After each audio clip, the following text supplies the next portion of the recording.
वज़ीर इत्तलात पंजाब आमिर मीर साहब हमारे साथ टेलीफोन लाइन पर मौजूद हैं, उनसे बात करेंगे। आमिर मीर साहब, तस्दीक कर सकेंगे आप पीटीआई के सदर परवेज़ इलाही की गिरफ्तारी की? जी, उनको गिरफ्तार कर लिया गया है ज़हरुल्लाह रोड से, और अपने घर से वो निकलकर यानी समझें कि घर से फरार की कोशिश में पकड़े गए हैं। आमिर मीर साहब, आप ये कहना चाह रहे हैं कि वो फरार होना चाह रहे थे यहाँ से, या वैसे ही वो निकल रहे थे घर से तो उन्हें गिरफ्तार कर लिया गया? नहीं, वो तो उनके घर पे तो काफी दफा रेड हो चुकी थी। ही वॉज वांटेड, मफरूर थे, और आज अचानक वो 2-3 गाड़ियां निकली हैं। तो एक गाड़ी जो कि बुलेट प्रूफ थी उसमें वो थे, एक पिछली गाड़ी थी जिसमें खवातीन थी। तो पुलिस ने जब नाके पे रोका है तो इस गाड़ी ने इसने कहा गया कि अपना गाड़ी हमने चेक करनी है। तो वो गाड़ी चूंकि बुलेट प्रूफ थी, डोर ओपन नहीं कर रहे थे। फिर दो रेजिस्टेंस हुई तो फिर गाड़ी का शीशा तोड़ने की कोशिश के दौरान, आप फुटेज में भी देखेंगे, उसका ड्राइविंग साइड का शीशा जो है उसे तोड़ने की कोशिश की गई है। तो फिर डोर ओपन हुआ है तो अंदर से परवेज इलाही साहब बरामद हुए हैं। अच्छा, ये क्या आपके पास इत्तला थी कि ये इसी एरिया में मौजूद है? जिस तरह पुलिस इंटेलिजेंस की जानिब से दावा किया जा रहा था कि उनकी जो मोबाइल फोन लोकेशन यही आ रही है। जी, ये काफी दिनों से कॉर्डन ऑफ था और इत्तला यही थी, लेकिन तलाशी के दौरान चौई साहब जो हैं छुपने के चूंकि माहिर हैं तो वो कहीं खुद को कैमोफ्लाज कर लेते थे। लेकिन आज यानी निकलने की कोशिश में पकड़े गए हैं। ना निकलते तो शायद ना पकड़े जाते और चंद दिन। अच्छा आमिर मीर साहब, ये बताइएगा, इससे पहले भी मुतादिद बार कोशिश की गई परवेज इलाही को गिरफ्तार करने के लिए। उनके घर पर छापा मारा गया, घर के सामने जो स्कूल है वहां पर चेक किया गया, तो तब क्यों नहीं गिरफ्तार हो पाए? क्या वहां पर मौजूद नहीं थे इस एरिया में? देखें, जब पहली कोशिश की गई थी तो बड़ी बदमजगी हो गई थी, और आपको पता है कि फिर उसमें तोड़फोड़ हो गई। अंदर से ये जो पेट्रोल बम्स फेंके गए, पुलिस अंदर गई तो फिर को गमले तोड़ के फेंके गए, हंगामा हो गया।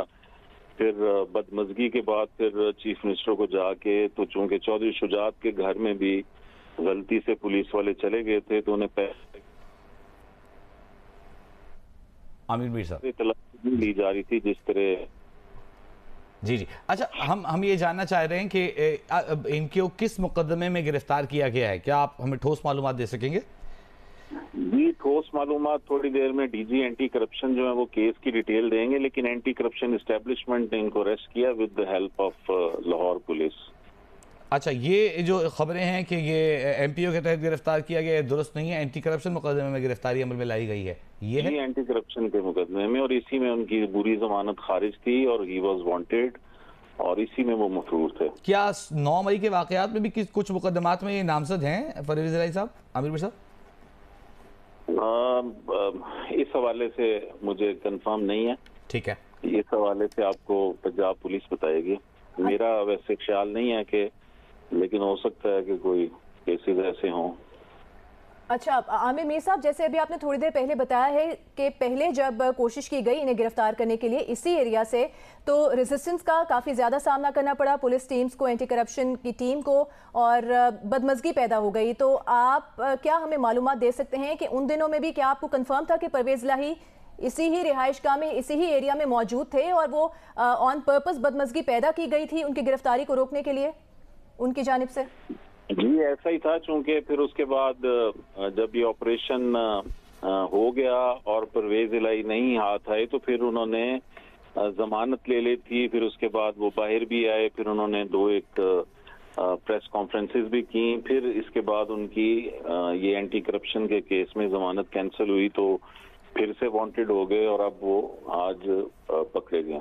क्या मोनिस इलाही से मुताल्लिक़ आप हमें बताएंगे, वो भी किसी मुकदमे में मतलूब हैं? उनकी भी तलाश जारी है या उनका कोई लेना देना नहीं है इन मामलात से? मोनिस इलाही के खिलाफ आप अखबारात में रोज आ रहा है वो वांटेड हैं, उनको बुलाया जा रहा है, वो आ नहीं रहे, और ही इज ऑल्सो वांटेड। वो तो यूरोप में है। ठीक है। बहुत शुक्रिया वज़ीर इत्तलात निगरान वज़ीर इत्तलात पंजाब आमिर मीर साहब हमारे साथ मौजूद थे। आमिर मीर साहब ने तस्दीक की, उनका ये कहना है कि एंटी करप्शन जो पुलिस है उसकी जानिब से गिरफ़्तार किया गया है। मुख्तलिफ माली मुक़दमात में करप्शन के इल्ज़ामात हैं परवेज़ इलाही साहब पर, उनकी ज़मानत खारिज हो गई थी, अदालत ने उन्हें उनकी ज़मानत खारिज करने के बाद अब पुलिस ने यहाँ पिकेट लगाई हुई थी, यहाँ एक नाका लगाया हुआ था, रोका गया, गाड़ी बुलेट प्रूफ थी। परवेज़ इलाही साहब से दरख्वास्त की गई कि गाड़ी